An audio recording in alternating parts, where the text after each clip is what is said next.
Olá, seja muito bem-vinda, muito bem-vindo. Vocês estão no canal Sundara Vedanta. Eu sou Atsundara Dasa e estou aqui para dar continuidade às nossas histórias do Mahabharata. Este é o vídeo de número 7.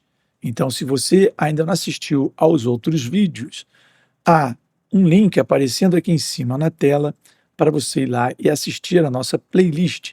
Também, se você estiver assistindo em uma televisão, vai aparecer aqui um QR Code que dá acesso a essa playlist. Também na descrição deste vídeo há o mesmo link. Muito bem, nós vimos que no último vídeo a intensidade pavorosa do desejo de Amba era vingar-se de Bhishma. Vimos como ela foi capaz de levar esse ódio até para uma próxima vida. Já no vídeo de hoje, nós veremos que quando um sábio causa o pavor de duas princesas, as sementes da cegueira e da palidez envolvem uma dinastia inteira em sombras. Fique comigo, o vídeo já vai começar.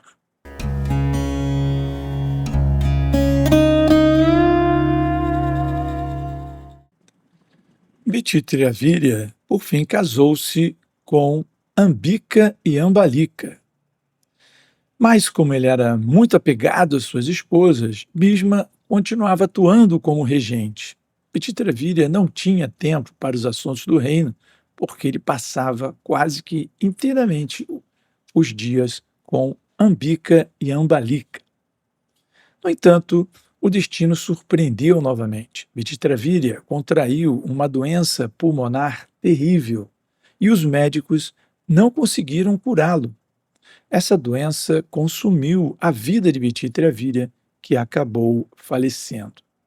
Enquanto o primeiro filho de Satyavati, Chitrangada, caiu pelo orgulho da violência e do uso da espada, este segundo filho, silenciosamente, nos braços do prazer, deixou o trono de ouro de Hastinapura mais uma vez envolto apenas em sombras e viúvas. Satyavati estava desolada. Ela havia perdido 2 de seus filhos. E o que mais a perturbava era saber que não haveria um herdeiro para a casa dos Kurus.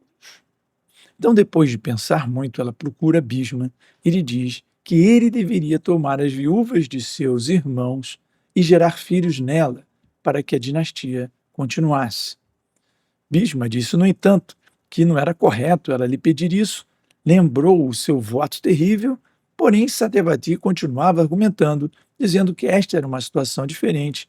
Ela tinha 2 filhos que haviam morrido e que a dinastia corria o risco de extinção.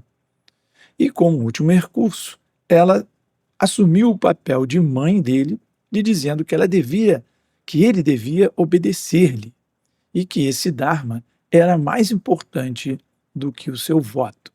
Bhishma, no entanto, fica furioso e diz, mãe, você não conhece nada sobre mim, não conhece nada sobre o Dharma.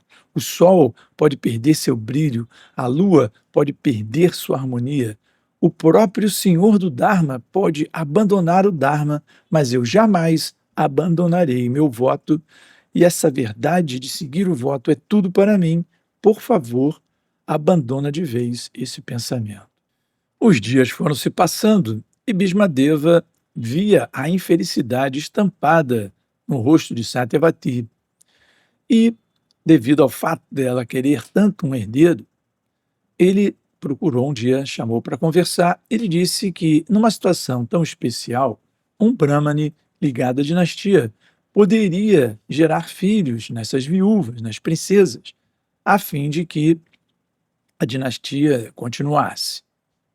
Ouvindo isso, Satyavati lembrou-se do seu primeiro filho, Vyasadeva, que ela teve com o sábio Parashara Muni antes de se casar com Shantanu. Essa história está no 3º vídeo desta série, A Filha do Pescador.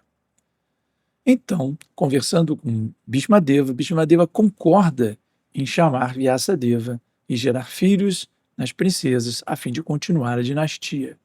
E dessa forma, Satyavati mentalmente chamou seu filho Vyasa, que imediatamente apareceu no palácio.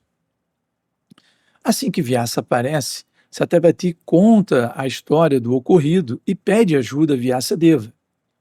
Vyasadeva concorda, mas pede que Satyavati convença as princesas, porque, devido ao seu aspecto de eremita, havia muitos anos que ele havia renunciado ao mundo.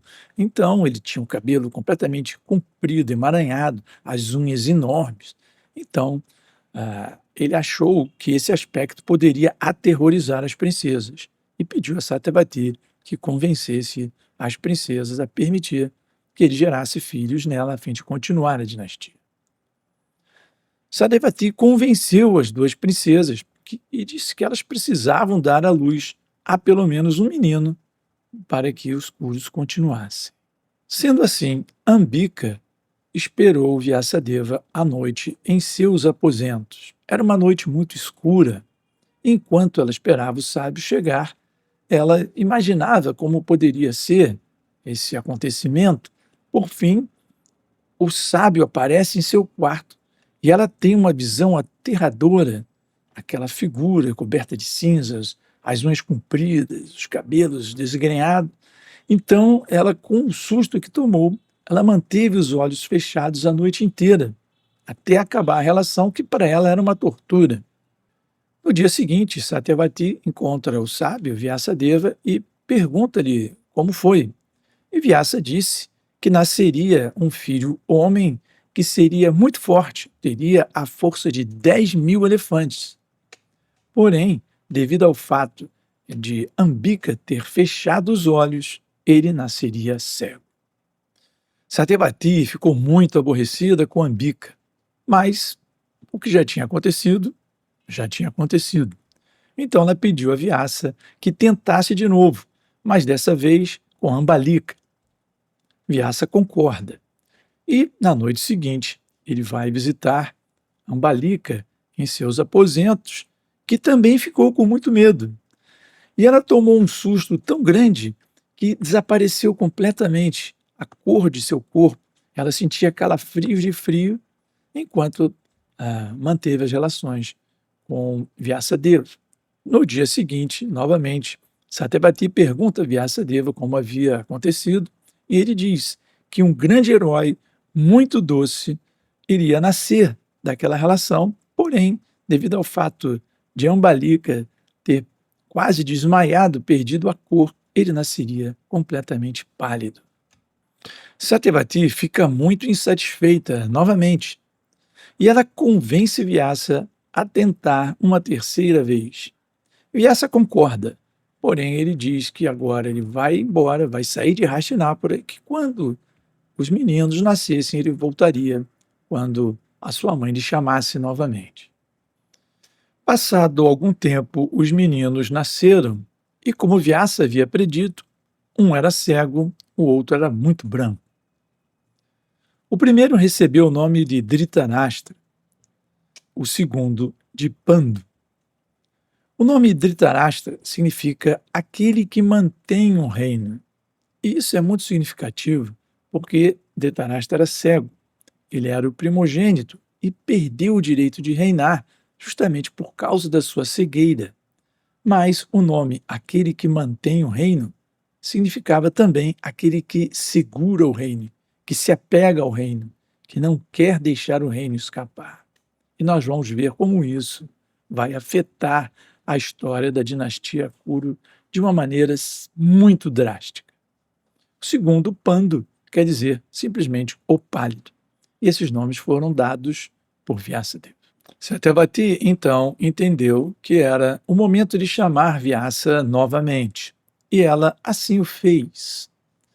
E avisou a Ambika que dessa vez ela deveria se comportar dignamente e ver se ela conseguia, de fato, dar um filho completamente saudável para a dinastia Kuru. É claro que Ambika ficou completamente horrorizada quando ela soube que naquela noite ela receberia novamente a visita de Vyasa. Então, ela decidiu mandar a serva pessoal dela em seu lugar.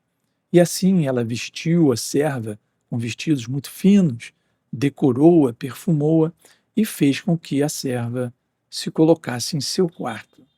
aquela noite em seu lugar. Quando Vyasa chega, a serva que conseguia compreender a posição transcendental de Vyasa, ela simplesmente aceitou aquilo como um serviço e, com grande respeito, se ofereceu ao sábio. Na manhã seguinte, como de costume, Satyavati pergunta a Vyasadeva como havia sido a relação. Ele lhe diz que um menino muito bom, a própria encarnação do Dharma, um menino muito sábio, nasceria daquela união. Satyavati fica jubilante, porém Vyasadeva lhe diz que, na verdade, o filho nasceria da serva de Ambika e não de Ambika, porque foi esse o estratagema usado por Ambika. Satyavati fica furiosa e diz: você vai ter que tentar mais uma vez. E Vyasadeva lhe diz: sinto muito, mas em uma condição como essa de exceção, o máximo de tentativas que eu poderia ter são 3. Eu sou um sábio, já renunciei ao mundo, eu vivo recluso, e mais do que 3 seria arruinar a minha própria prática de austeridades. E dizendo isso, ele sai de Hastinapura para não voltar mais. Dessa forma, Vyasadeva volta a Badarikashrama e finalmente se dedica à sua obra de estruturar o conhecimento védico para adequá-lo ao início desta era de Kali. Vyasa deu a Hastinapura os herdeiros que ela pedia, porém nascia ali a dinastia que veria a maior e a mais terrível de todas as guerras, onde o medo de uma rainha plantou a semente da cegueira.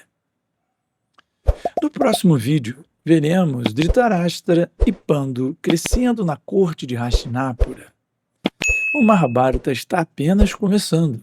Assista aos outros vídeos da série. Continue aqui e até breve.